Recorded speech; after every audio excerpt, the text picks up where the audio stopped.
বলতেছিলাম ওয়ালাম নাকুনু তুতিমুল মিসকিন। হ্যাঁ মুমিনরা, 2 নম্বর মামলা হলো এতিমদের হক আমরা মারি খাসি।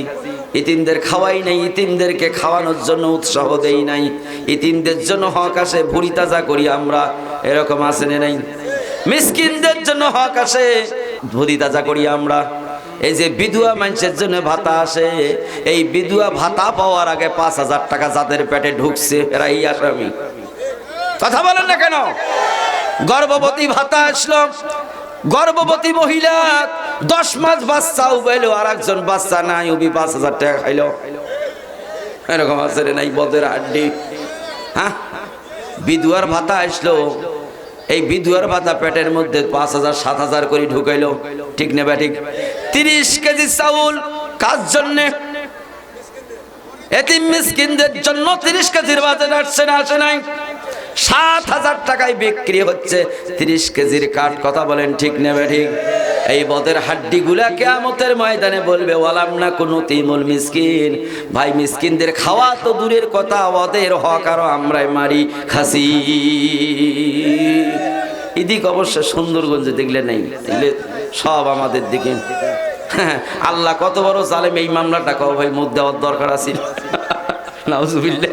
এই বলবে আল্লাহ এই মামলাটা দেওয়া কি ঠিক করছে? সেই দিন মুমিনরা বলবে, দাড়িওয়ালা টুপিওয়ালা পাঞ্জাবি মৌলবি মুন্সি মুহাজ্জিন ওরা বলবে, কেন তুই সমাজ সেবক হয়ে এলাকার মধ্যে টুপি মাথা দিয়ে ঘুরি বেড়াছিস? ঠিক নেবে ঠিক? এই হলো সমাজ সেবক। এইরকম সমাজ সেবক ঘুরি বেড়াইছো, তলে তলে দেখি তুমি গিলাও খাইছো। ভোটার আগে হুটুস করি এক নামাজ করি আসি, জনগণের সামনে আইসে আমি সব কিছু বাদ দিয়েছি, এখন ভালো হচ্ছি। ঠিক কিনা? আমার ভাইরা, ব্যাখ্যায় আর যাব না। এইভাবে মামলার পর মামলা আল্লাহ রাব্বুল আলামিন এদের পেছনে লাগায় দিবেন। আল্লাহর মামলার থেকে উদ্ধার করার মতন এমন কি কেউ আছে? আছে কেউ?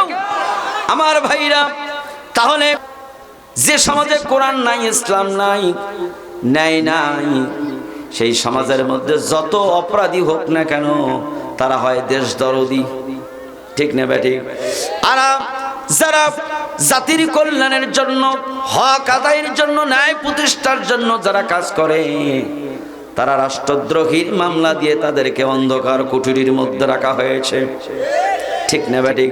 এটা নতুন কোনো কাহিনী নয়, আজ থেকে 1,500 বছর আগে নয়, আদম থেকে শুরু হয়েছে, কিয়ামত পর্যন্ত এই জুলুম চলতেই থাকবে। ঠিক না বেঠিক?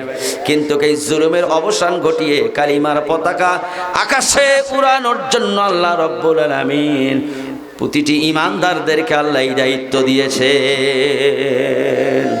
আজকের সমাজেও নেতারা রাতের গভীরে ওরা চিন্তা ভাবনা করে, তাহাজ্জুদ পড়িয়া ওরাও চিন্তা ভাবনা করে এই সমাজের কোন কোন ভালো মানুষগুলো জেলখানার মধ্যে রাখা যায়। ওরা হঠাৎ করে একজন সভাপতি থেকে সেক্রেটারি হয়েছে, আগে আসলে ইউনিয়নের দায়িত্বে, এখন হচ্ছে ওয়ার্ডের সভাপতি। প্রমোশন বাড়ে নাই, কথা কয় না, বাড়ল না, ইউনিয়ন থেকে ওয়ার্ডও যাচ্ছে। প্রমোশন বাড়ার পর এখন আজকে চিন্তা করলে, আচ্ছা আমি যে দায়িত্ব পাইলাম ইউনিয়ন থাকি, মনে করেন ওয়ার্ডও আসলাম, তাই ক্ষমতাটা না জনগণকে দেখানোর দরকার আছে নাই? জনগণ বুঝুক আমি মালটা কি। চিন্তা করলে আচ্ছা কিভাবে ক্ষমতাটা দেখাই, এলাকার তো আমাকে পোষেও না কেউ, এরকম কিছু লোক আছে নাই? কুত্তে দাম দেয় না, জজ কোর্টের উকিল হয়ে বসিয়েছে। হ্যাঁ, এদের মধ্যে চিন্তা করে তাহাজ্জুদের সময় ক্ষমতাটা কেমনে দেখাই, এদের মধ্যে চিন্তা ভাবনা করি, সিদ্ধান্ত নিল তাহলে একটা কাজ করা যায়, ক্ষমতা দেখানোর একটা সুযোগ আছে। সেটা হলো এই এলাকার মধ্যে নামাজ পড়ে 5 ওয়াক্ত কেটে আর একটা তালিকা তৈরি করলো। আমার ওয়ার্ডের মধ্যে ইমাম কয়টা আছে তার একটা তালিকা করলো, আমার সমাজের মধ্যে মুয়াজ্জিন কয়টা আছে তার একটা তালিকা করলো। তালিকা করি পরের দিন সকালবেলা ফজরের নামাজের পর, নামাজ তো নাই, ওই কি নামাজ আছে? নামাজ নাই। তাহাজ্জুদের সময় রাত জেগে জেগে তালিকা তৈরি করে জায়গা মতন পরের দিন দিয়ে আসছে। 10টা বাজতে না বাজতে কয়েকটা গাড়ি এসে ওয়ার্ডের মধ্যে ঘোরাঘুরি শুরু করে দিল, আর স্টল থেকে চা খায় আর মুস্কি হাসে। ক্ষমতা কাক বলে দেখো দেখায়া দিলাম। কথা বলেন ঠিক নেবে ঠিক?